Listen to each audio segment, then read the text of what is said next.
In the golden age of the American Mafia, Joey Gallo bucks the trend. A rebel who wants a revolution. Joey Gallo was not going to play by the rules, and he would do anything to get to the top. He's the Che Guevara of mobdom. This is unheard of in the Mafia. A rising star in the New York Mafia, Gallo brushes off Bobby Kennedy's investigation and in his own mind becomes invincible. He was a psychopathic killer, and that was why he got that name, Crazy Joe. Gallo's whole life is a violent fantasy based on a movie.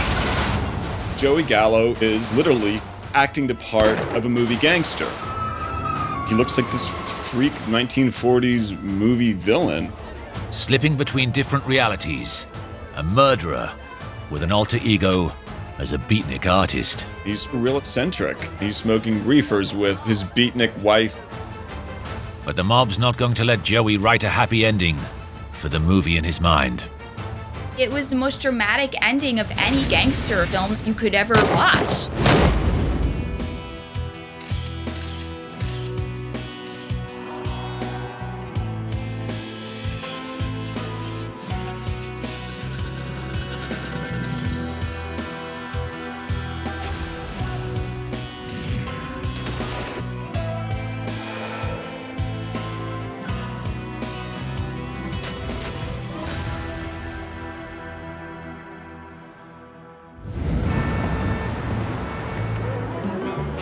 New York, summer 1971. A festive crowd has rallied for the Italian-American Civil Rights League in a celebration of cultural identity. But in fact, the popular event is a front for the American Mafia. They did make a lot of money. It was said that they made maybe $1 million, $2 million. It was just a big scam. The League is in fact run by one of New York's most dangerous and powerful mafia crime bosses, Joe Colombo. Mr. Colombo, are you a boss of the Mafia? No, I am not. Is there a Mafia? No, there is not. Today, Joe Colombo's on his way to address a League rally. It may all be a sham, but he is worshipped by many in the Italian-American community. Colombo shows up, surrounded with bodyguards, and a massive roar comes out of the audience. Great cheer. As if a conquering hero had showed up, you know? He's waving. At the same time, 24-year-old Jerome Johnson threads his way towards him. Jerome Johnson was wearing a press card and had a camera, and he moseyed up to Joe Colombo. But Johnson is no journalist. He pulls out a handgun and at point blank opens fire. He shot Joe Colombo in the head. I think he hit him 3 times in the head. Detective Mike Sheenan is caught in the mayhem. I see Colombo go down. I see a bunch of guys run to him. But in the ensuing chaos and mayhem, Colombo's bodyguard guns down Johnson.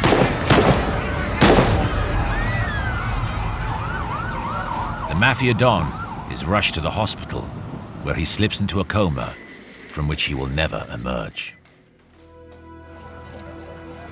The police immediately get to work trying to figure out who would be foolish enough to assassinate Colombo. This guy was a dope. How the hell are you going to shoot Joe Colombo and then get out of that crowd? He's going to be killed instantaneously. Jerome Johnson had been set up, and whoever sent him to kill Colombo was stepping over a line. Only in extremely rare circumstances could a top mob boss be targeted from within the Mafia. It had been a cornerstone of Mafia law since 1931. The rule was the only thing that stood between good business and anarchy.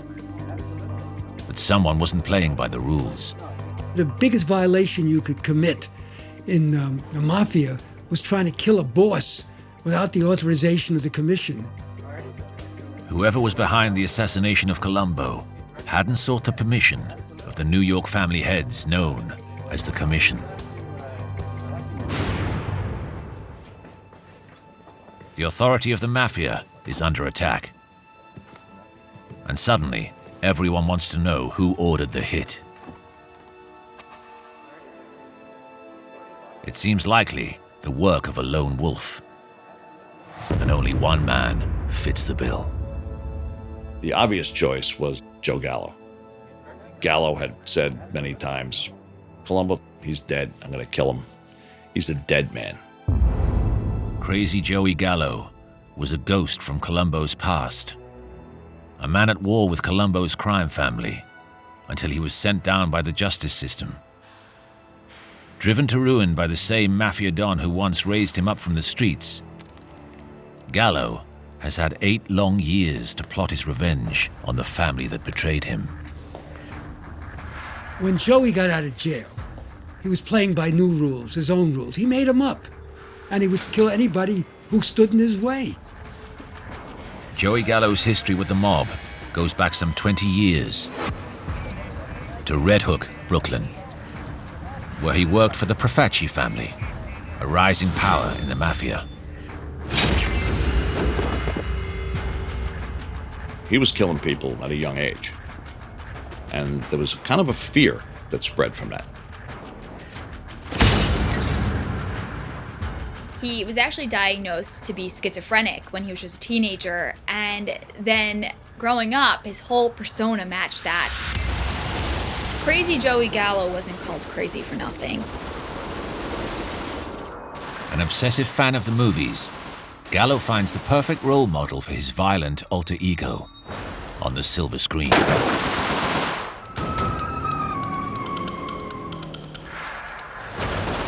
He looked just like the psychotic killer Tommy Udo from this 1947 film noir, Kiss of Death. He wore Tommy Udo's exact outfit, black jacket, black shirt, white tie.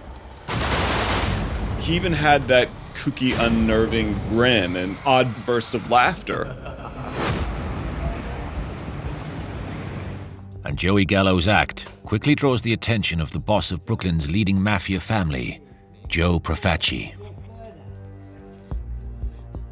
That family had always been in Brooklyn. They were big on gambling, they were big on the loan sharking, they were big on controlling the waterfront, where a lot of crimes were committed. Joe Profaci sees the potential in Gallo and believes he has the perfect stage for Joey's rage-fueled act.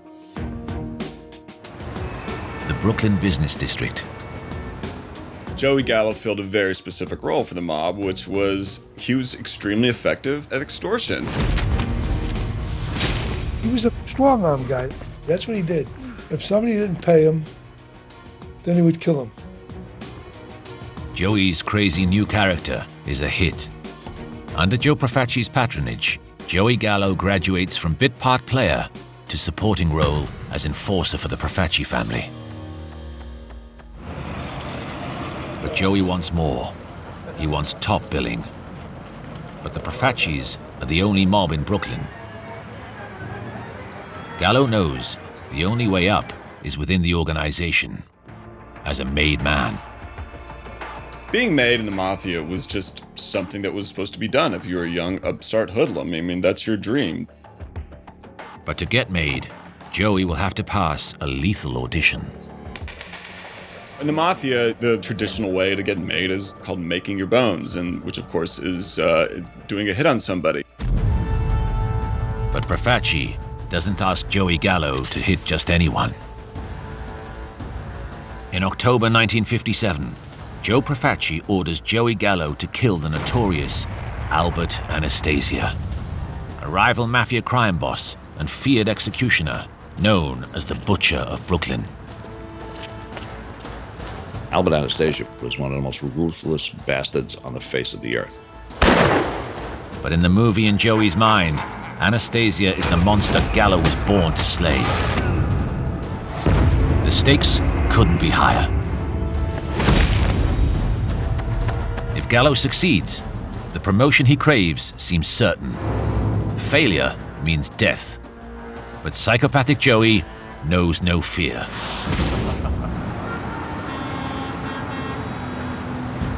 October 25th, 1957. 10:15 a.m. Anastasia is so confident no one would dare to attack him that he relaxes at the barber's alone.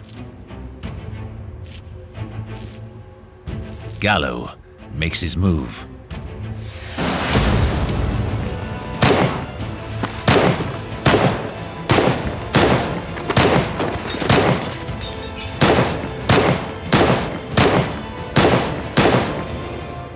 The mob has a new executioner. Word gets around that these Gallo brothers are the guys who pulled off the hit on Anastasia. It gives him major cred in the underworld. Gallo has killed for the Profaci boss, and now he's a paid-up member of the Profaci family. It's a mobster dream come true. Joey Gallo and his brothers move to new headquarters in Brooklyn, and with Joe Profaci's blessing, start expanding their criminal operations.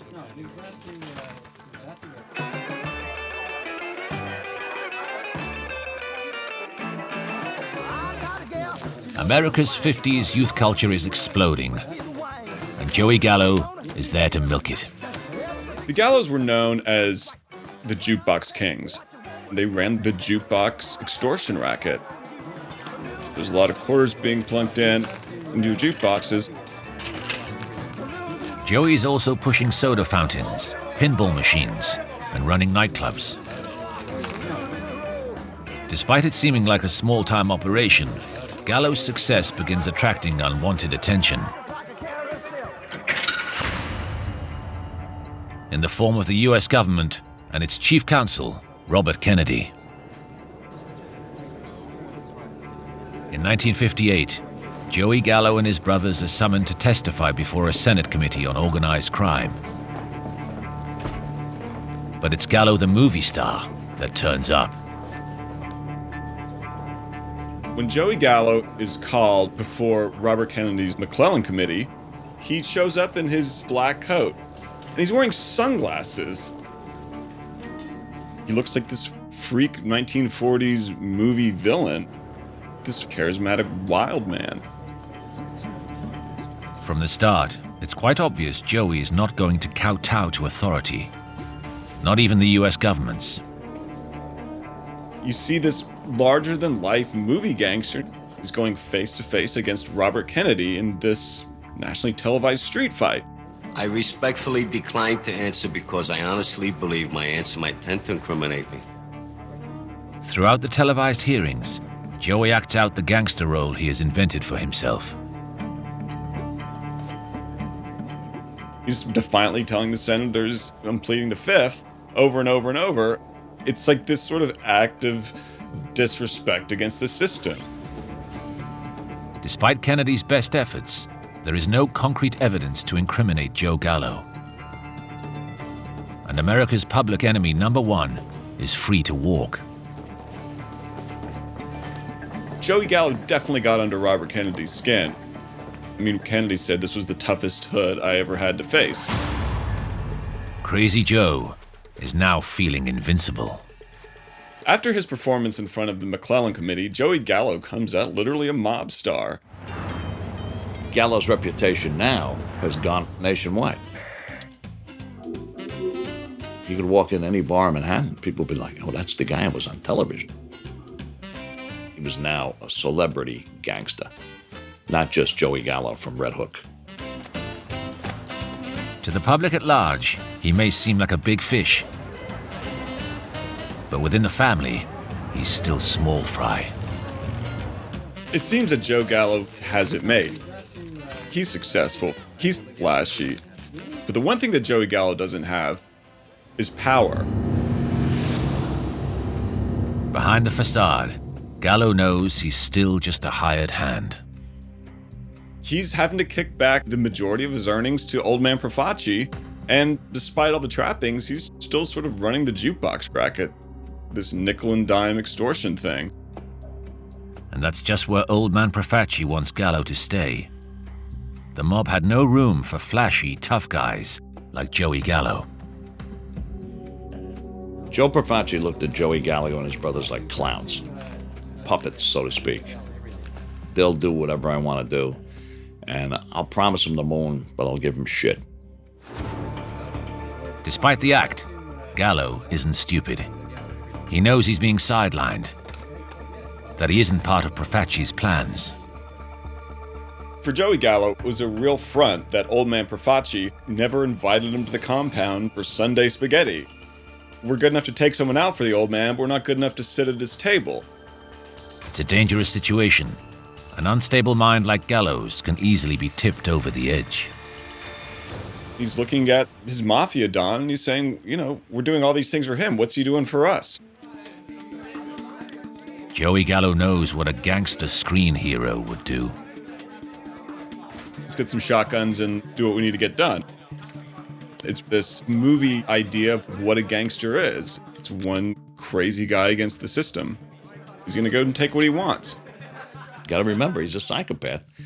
And it developed in his head that he could take this guy out and take over this entire family. Joe Profaci is about to learn that when you sit on a psycho killer like Crazy Joe, you're sitting on a time bomb. Joey Gallo is really, in many ways, sort of the classic idea of a juvenile delinquent from the 1950s. That almost Marlon Brando-esque idea of rebellion.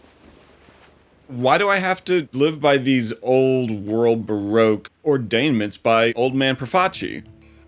Joe Profaci senses danger, and his first instinct is to keep Gallo on side. The Profacis did see some use in the Gallo brothers. They made the Mafia money, so all right, well, we can tolerate an eccentric as long as he makes us money. In an attempt to keep Gallo under control, Profaci offers him an extraordinary assignment: to kill one of his own, Frankie Shots, a captain in the Profaci family in charge of the numbers rackets.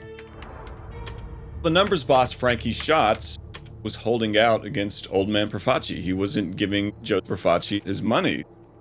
And so Profaci's like, well, we're going to have to get Frankie Shots whacked. The promise was, you take him out and you guys take over his operation, which was a big chunk of Profaci's crime world. Joey and his brothers take Profaci at his word. It's the kind of hit that would grace any Hollywood gangster film. To them, it's a bit of honor. They wasted no time. They went out there and they riddled this guy with bullets.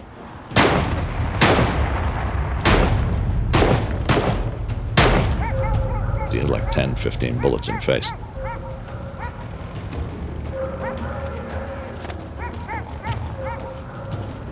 The Gallos are ecstatic. Frankie Shots' empire is worth a cool $2.5 million.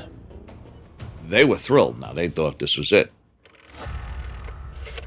But this time, there is a twist in the plot. Profaci changes the deal. He hands over the lucrative share of Shots' racket to his brother-in-law. Profaci basically betrayed them. And when word gets around, Joey Gallo is pushed over the edge. The gangsters were like, hey, you got duped, huh? You're a moron. You went and killed a guy and you got shit for it. That's the way it is. Welcome to Profaci's world. And Gallo went berserk. I mean berserk. This isn't how the movie is supposed to go. So Joey rewrites a new ending. And it's not good news for Profaci. For Joey Gallo, what's the quickest way to success in the Mafia? No, I'm not going to spend all my life being a cog in this system. I'm going to do it my own way, even if it means tearing down the entire machine. We got to start a revolution here. March 1960. If there's going to be a revolution, it's going to be done the Gallo way.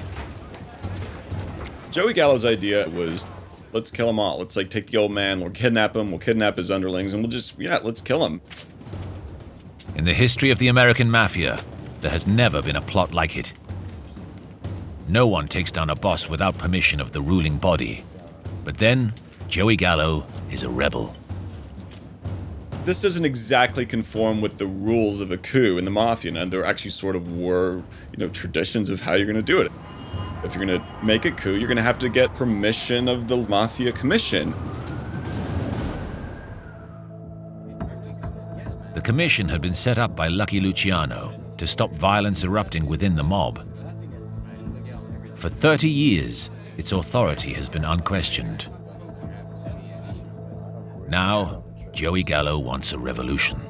Joey's version is, screw the commission. Let's, we're going to do it our own way. What do we need their approval for? We're doing a coup. And when Gallo takes care of Profaci, he's going to demand to be the headline act. Gallo's master plan was to whack Profaci and then just step into his shoes. February 1961, Joey Gallo's audacious coup springs into action. Across Manhattan, 20 of his henchmen target the Profaci High Command. They pulled it almost like a commando raid.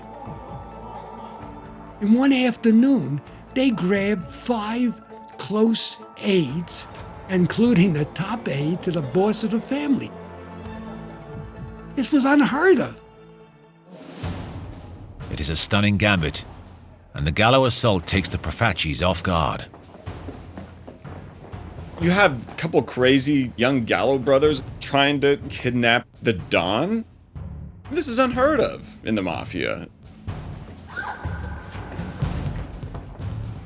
I mean, what an act of disrespect. Especially if you're the guys on the bottom of the totem pole.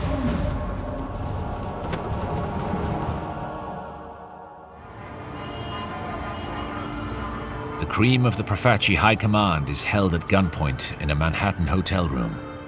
It looks like a stunning coup, but for one thing, the top dog is still at large. They kidnap the Don's tight inner circle, but they miss the one guy that they need, which is the Don.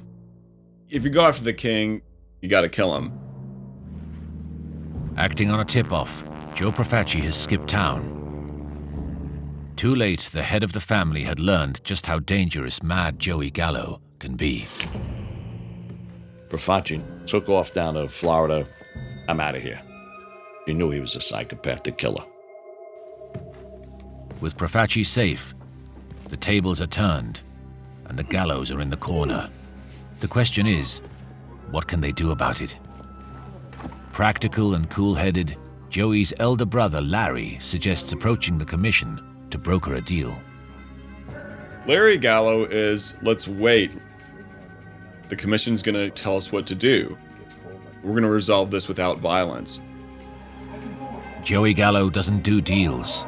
For him, it's death or glory. Joey's the exact opposite. He's like, let's show him that we mean business. Kill one of the hostages and dump him on the old man's doorstep. Larry Gallo lays it out for his mad brother.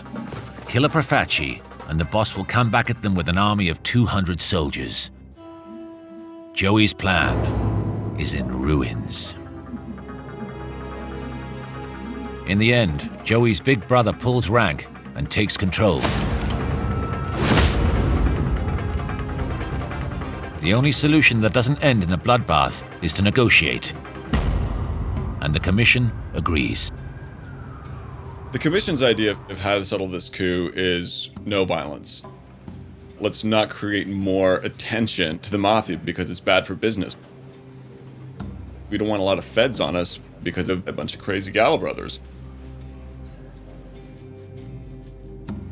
The commission orders Joe Profaci to broker a truce, and the Gallos to release their hostages.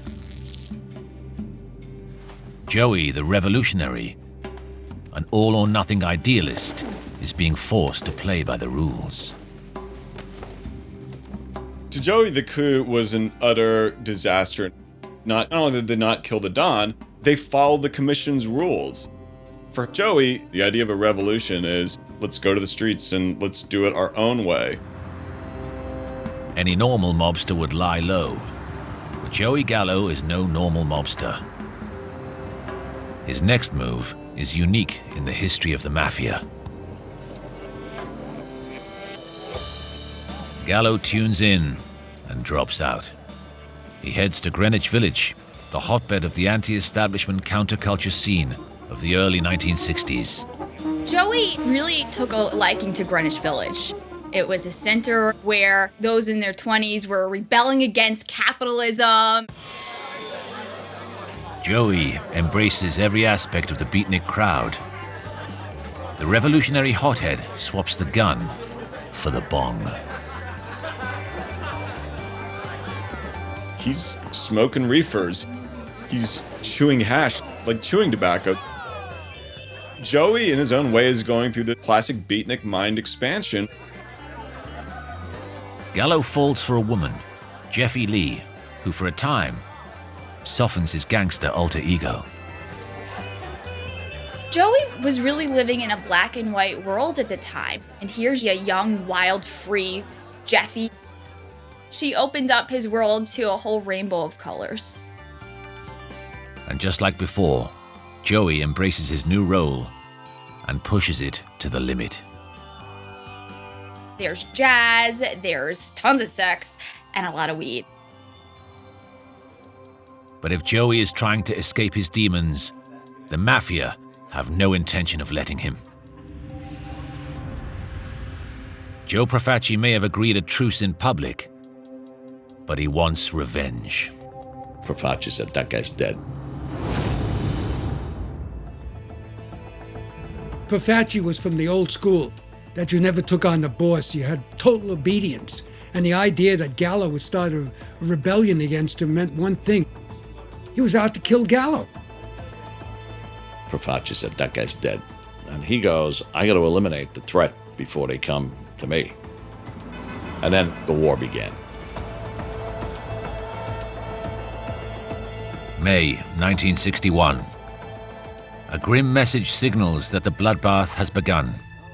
The first victim, Gallo hitman Joey Jelly. A package was dropped in front of the restaurant.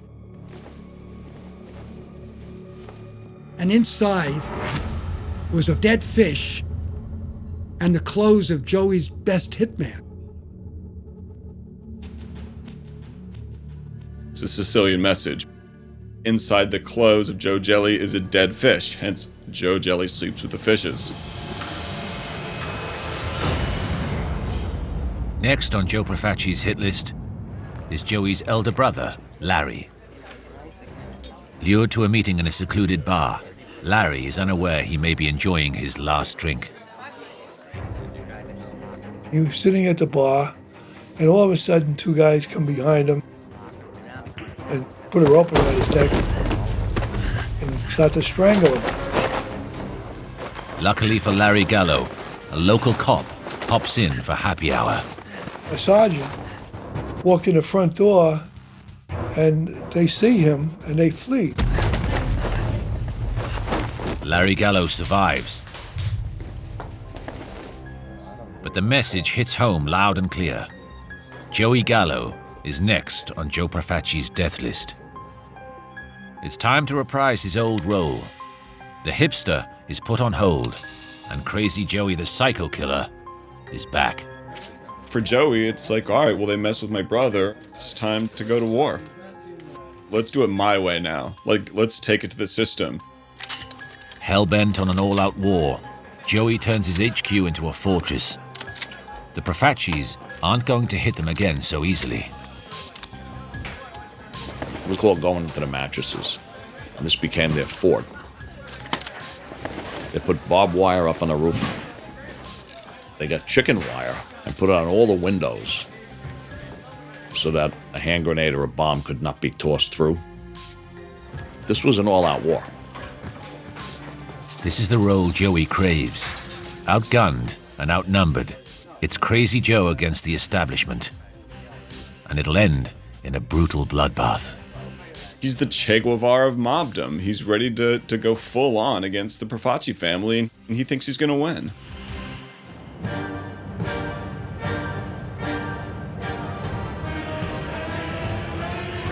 Red Hook, Brooklyn, November 8th, 1961. To Verdi's rousing arias, Crazy Joey Gallo prepares to go to war with one of New York's most powerful mafia families. But to the rest of the gang, Joey's mission is suicidal. The Gallos are basically sitting ducks here on the Red Hook waterfront. It's a ragtag gang against literally a mafia family. Someone in the Gallo gang gets cold feet and tips off the police to the impending war. It's a betrayal that will save their lives. Like the cavalry coming over the hills, the Brooklyn police launch a 24/7 surveillance operation. The NYPD set up a several block radius of protection around the Gallo headquarters to try and stop any Profacis from coming in and causing this bloodbath. For now, Joey and his brothers may be safe. But they are prisoners in their own HQ. Winter draws in, and unable to run their criminal activities, the swaggering Gallos are broke and living in squalor. The situation for the Gallos got very bleak. Con Ed shuts off their power. Half of the gang leaves. I mean, these guys are just barely hanging on. Desperate for cash, Joey decides to extort payments from a local bar owner, Teddy Moss. He didn't realize that Teddy Moss wasn't an easy kind of guy to go along with, okay? By now, Joey's stock is so low that even a local bar owner brushes him off. He thought Teddy Moss would fold like a cheap suit. No way. Teddy Moss was like, "You're not taking a piece of my business. I worked my ass for this business." Teddy Moss goes straight to the cops.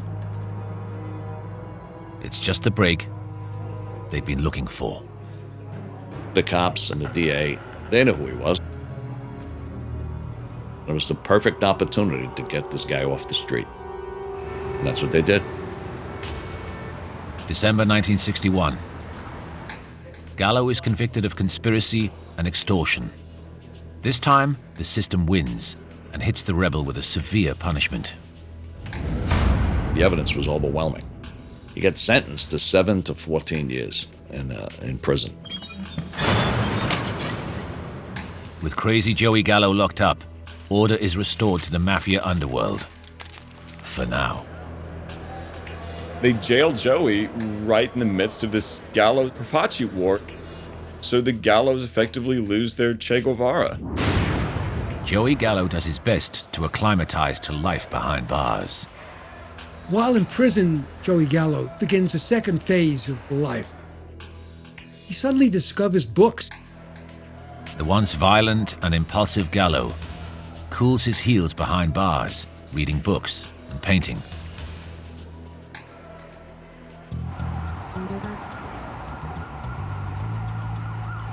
Outside, the world is changing, and any problems the hothead may have had disappear. His arch-enemy, Joe Profaci, dies, and the new don of the Profaci family is hard-boiled Brooklyn mobster Joe Colombo. Colombo has no interest in avenging old wrongs.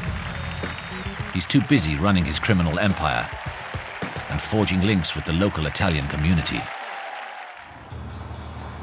March 1971. And Gallo is released, apparently reformed. He makes straight for his old beatnik family, where he finds himself a bit of a celebrity. When Joey comes out of prison, he strangely finds himself in the midst of this fashionable New York literati circuit. To America's counterculture heavyweights like Bob Dylan and Arthur Miller, Crazy Joey's revolutionary gangster mystique is too cool to resist. They see a romantic outsider figure who's on the outside of whatever side there was. This countercultural, anti-hero going against the system. With his new counterculture buddies, Joey Gallo looks set for a glamorous new chapter. When Joe Colombo hears that Joey Gallo is coming to see him, alarm bells go off. He's right to worry. Beneath the flower power hipster burns an irrepressible desire for revenge. Joey can't resist reprising his old role one last time. Joey Gallo is not a normal human being. He's not somebody who goes to prison and comes out rehabilitated. No. What did he spend the 8 years in jail doing? Plotting. And every single day he spent behind bars was filled with more and more rage. Joey Gallo wasn't just painting in the slammer. He had a maverick ruse to remain one step ahead of his enemy. In prison, Joey Gallo had a vision of combining forces with the African-American gangsters of Harlem. Fraternizing with black inmates, Joey worked to swell the Gallo gang membership, and once again, defied convention. Joey Gallo's recruitment of black inmates that he met in prison was certainly unorthodox.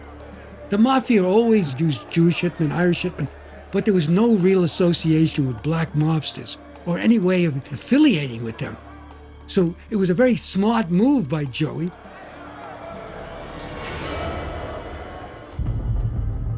Joey wastes no time in letting Colombo know that Joey Gallo isn't going to go away. And he goes and he meets, he has a sit down with Joe Colombo, and he said, all these years I did in a can, you guys owe me some respect, you owe me some money. Joe immediately demands a $100,000 gift because he had never agreed to the truce. And he wants a bigger cut of the Colombo family activities. Colombo is well aware of Gallo's reputation. It's a critical moment for the boss. He knows how dangerous Gallo can be, but he's got a reputation to keep. Colombo makes a big call. Colombo went, yeah, I'll tell you what, here's $1,000. He throws 1,000 on the table. He says, here, you know what you do? You go have yourself a great welcome home dinner. Joe Colombo wanted no part of Joey Gallo. He knew he was wild and crazy, and that he was a potential nemesis, and he wasn't going to play ball with Joey Gallo. It's a big mistake. Joey Gallo basically throws it back in his face. And he's like, yeah, you think this gang war's over? You know, it's just started. The rage inside Gallo is building and building and building. He basically announces Colombo's dead. He's a dead man. The Gallo-Profaci War was back on. He thought he would be the next boss of the Colombo family, and would be known as the Joey Gallo family. With a new war threatening to erupt, Colombo knows he has to move fast. The reaction by the family against Joey Gallo for putting a hit out on Joe Colombo is death. They put out an open contract on Joey Gallo. If Joey's going down, he's going to make sure he takes Colombo with him. And his new prison contacts will ensure that no one sees it coming. Gallo knows no one will be expecting an assassin from Harlem, so he hires an unknown 2-bit drug addict.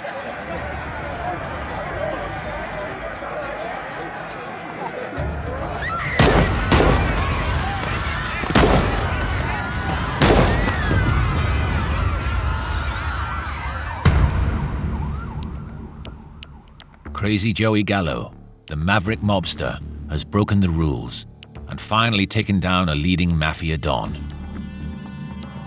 And he must know the transgression cannot go unpunished. You don't take out a boss like that. It is reckless, and there are going to be repercussions. Colombo's men instantly renew the open contract on Joey's life. I knew that they were going to go after Joey then, and informants came back all over the place. It's an open contract out on Joey. That means anybody could hit him anytime. But Crazy Joey isn't afraid of anyone. He's emboldened by what he thinks is a victory over the Profaci family.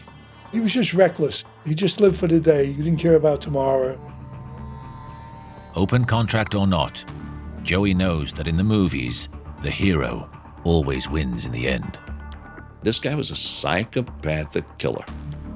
His ego was unbelievable. He was invincible. He's going to live forever. I'm Joe Gallo. April 6th, 1972. Little Italy. Joey is celebrating his 43rd birthday with his entourage. They're sitting in the back and they're having a nice dinner with clams and shrimp and all that stuff. And everything's fine.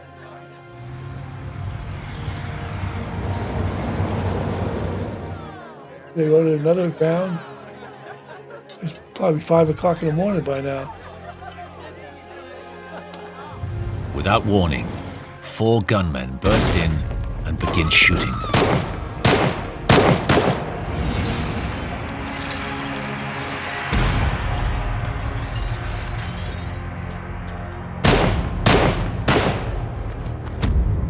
The executioner's bullet pierces Joey's carotid artery. Detective Mike Sheenan was one of the first cops on the scene. I looked down and I said, "You know what that is?" So that's Joey Gallo. Joey Gallo. That's Crazy Joey Gallo. And he was gone. It's a fitting climax for a man who modeled himself on a Hollywood noir gangster. Joey Gallo simply had to go down in a hail of bullets. Joey Gallo's really living out his ultimate movie fantasy by getting gunned down in spectacular fashion in front of Umberto's Clam House in Little Italy. Embraced by a New York fashionable elite as a counterculture anti-hero, Joey Gallo's funeral is attended by hundreds of mourners. It's an example of the naivety of a lot of people, including Bob Dylan, who writes a song about him. Joey was sophisticated enough that he acted like he was really innocent and that he was a victim of society, not somebody who victimized society. Behind the romanticized image hid a different man, capable of ruthless brutality and cold-blooded murder, who started one of the bloodiest wars in the history of the Mafia and rocked the mob to its core.